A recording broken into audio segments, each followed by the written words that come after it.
My name's Jackie. Hi, I'm Fallon. So where are we today, guys? We are at Boom Cymru, Boom Studio.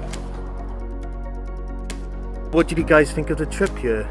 I thought it was really informative. I've learned a lot of new things that I didn't know about TV and film media. I just learned that there's more roles and more jobs in like the production and like editing and like media in general when it comes to making shows, documentaries and stuff like that.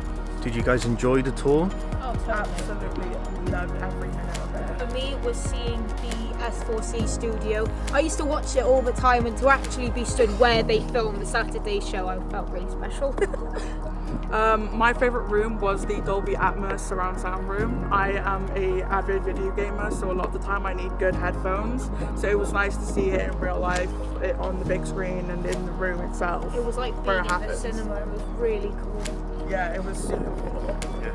Would you guys like to come here again? Definitely. That would be awesome. Would you recommend other young people to come? Oh, I definitely recommend. I wouldn't just recommend it. I'd say come. Like if you have an opportunity to be able to come here, definitely come here. Because there's so many things that other people are interested in. There's always something for you. What would you like to say to the staff for giving us the tour here and everyone who said hi to us? Thank you very Thank much. you so much. Thanks for having us. Thank you so much, and thank you so much for being so nice and respectful to all of us. Diolch yn fawr, Boom Cymru.